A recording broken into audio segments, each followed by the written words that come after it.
Hi friends, నా పేరు సంజీవ్ కుమార్. మహబూబ్ నగర్ జిల్లా నవాపేట్ మండల్ జిల్లా పరిషత్ ఉన్నత పాఠశాల చౌడూరులో నేను హిందీ పండితుగా పనిచేస్తున్నాను. డిఎస్సిలో నా మార్క్స్ 84.5 మార్కులు.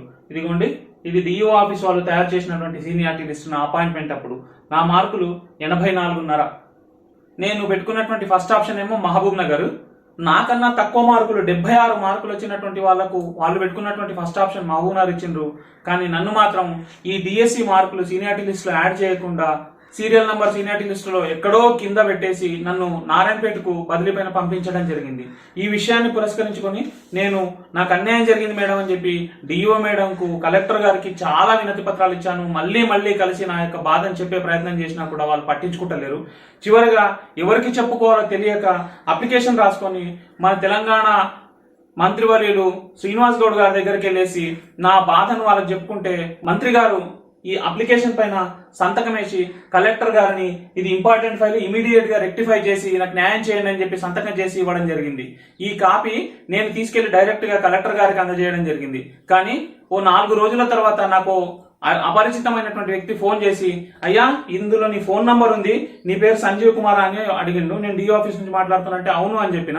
ఏంది సార్ ఏమైనా ప్రాబ్లమా అంటే, మినిస్టర్ గారు సంతకం చేసినటువంటి అప్లికేషన్ ఏదో ఉంది, నువ్వేదో రాసినట్టున్నావు, దీన్ని తీసుకొని కింద డిఓ గారి యొక్క చెత్తబుట్టలో పడి ఉంది, ఇది మంత్రి గారి సంతకం ఉన్నటువంటి పేపర్ ఇక్కడ పడితే బాగుంటలేదు అని అంటే, అన్న అది తీసి ఎక్కడన్నా పెట్టన్నా, అది మంత్రి గారు నాకు రాసి ఇచ్చినటువంటిది, నేను కలెక్టర్ గారికి సమర్పించిన, నాకు అన్యాయం జరిగిందని చెప్పుకుంటే కూడా ఇంత ఘోరంగా అసలు మంత్రి గారి సంతకాన్ని కూడా లెక్క చేయకుండా ఇంత బలవంతంగా నన్ను నారాయణపేటకు పంపిస్తున్నారు. ఈ విషయాన్ని మళ్ళీ నేను డిఓ మేడం గారికి అడిగాను.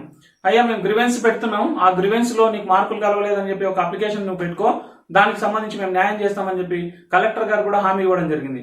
గ్రివెన్స్ లో కూడా నేను అప్లికేషన్ పెట్టుకున్నాను, ఆ రిసిప్ట్ కూడా మీకు ఇక్కడ కనిపిస్తా ఉంది. ఈ విధంగా గ్రివెన్స్ లో 91 మంది హిందీ పండితులు అప్లికేషన్ పెట్టుకుంటే 14 అప్లికేషన్స్ జెన్యూన్ అని తేలినాయి. ఆ 14లో 3వ నంబర్ నాది. 3వ నంబర్ అయ్యి ఉండి కూడా సార్ గ్రివెన్స్ లో పెట్టినటువంటి విషయాలు పరిష్కరించకుండానే అలాట్మెంట్స్ చేస్తున్నారు కదా అని అంటే, మేము పైకి రాసాము, పై నుంచి వచ్చినప్పుడు మాత్రమే మీరు పరిష్కరిస్తామని అంటున్నారు. కానీ నా బాధ ఏంటంటే, మహబూబ్ నగర్ జిల్లాలో 111 ఎల్పీ హిందీ పోస్టులు ఉన్నాయి వర్కింగ్, శాంక్షన్ కూడా 111. కాబట్టి ఎక్స్ట్రా పోస్టులు ఏం లేవు. నా పోస్టు అరైజింగ్ వేకెన్సీ కింద చూపించడం జరిగింది. నాలాగే ఉన్నటువంటి 14 మంది పోస్టులు కూడా అరైజింగ్ వేకెన్సీ కింద చూపించడం జరిగింది.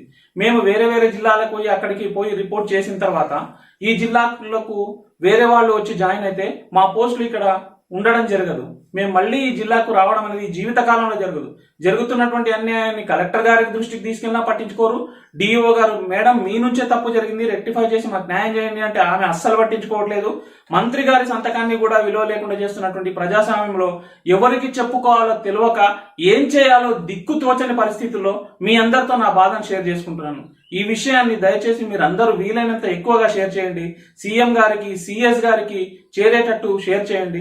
నాలాగా మహబూబ్ నగర్ జిల్లాలో దాదాపుగా 1200 మంది ఉపాధ్యాయులు బలవంతంగా వాళ్ళు ఆప్షన్ ఏదో ఇచ్చుకుంటే ఏదో ఆప్షన్ నిద్రమత్తులో కొట్టినటువంటి కంప్యూటర్ ఆపరేటర్లు, అది గమనించినటువంటి డిఓ కలెక్టర్ గారుల యొక్క నిర్లక్ష్యంతోన మేము అన్యాయానికి బలవుతున్నాం.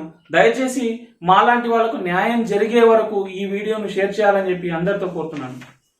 నేను ఇంత స్పెసిఫిక్ గా ఎందుకు అడుగుతున్నానంటే, నా సీనియారిటీ లిస్టులో మీరు నాకు ఈ జిల్లా కేటాయించకపోయినా పర్వాలేదు, ఆ జిల్లాకి వెళ్ళడానికైనా నేను సిద్ధంగా ఉన్నాను, కానీ నా సీనియారిటీ నాకు ఇవ్వండి.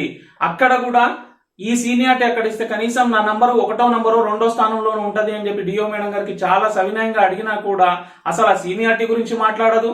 ఈ అన్యాయాన్ని పైకి రాసినామని అంటారు, ఎంత రాసిండ్రో ఏం చేసిండ్రో తెలుస్తలేదు. నేనేమో బ్రెయిన్ స్ట్రోక్ పేషెంట్ను, రోజుకు మందులు వేసుకోకపోతే నాకు ఈ చెయ్యి పనిచేయదు. అసలు అంత దూరం ఎట్లా పోవాలి, ఎట్లా డ్యూటీలు చేసుకోవాలి? డిఎస్సిలో టాపర్లు అయి ఉన్నటువంటి మాకు కూడా ఇంత అన్యాయం జరుగుతూ ఉంటే ప్రజాస్వామ్యం ఎక్కడ ఉంది, ఎవరికి అడగాలి? ఇంత నిర్లక్ష్యంగా వ్యవహరిస్తున్నటువంటి ఈ అధికారులను ఏమనాలి? 5 నిమిషాలు ఒక ఉపాధ్యాయుడు ప్రేయర్కి రాకపోతే సస్పెండ్ చేసేటటువంటి ఈ అధికారులు జీవితకాలం వాళ్ళ తప్పులను కప్పిపుచ్చుకొని మా ఉపాధ్యాయులను వేరే జిల్లాలకు పంపిస్తుంటే మరి వాళ్ళ యొక్క తప్పిదాలను సస్పెండ్ చేయాలన్నా, ఉద్యోగంలోకి వెళ్ళి వాళ్ళని రిమూవల్ చేయాలన్నా మీరే నిర్ణయించండి. దయచేసి ఈ వీడియోను సీఎం గారి దృష్టికి చేరేంత వరకు షేర్ చేస్తారని కోరుతూ థ్యాంక్ యూ.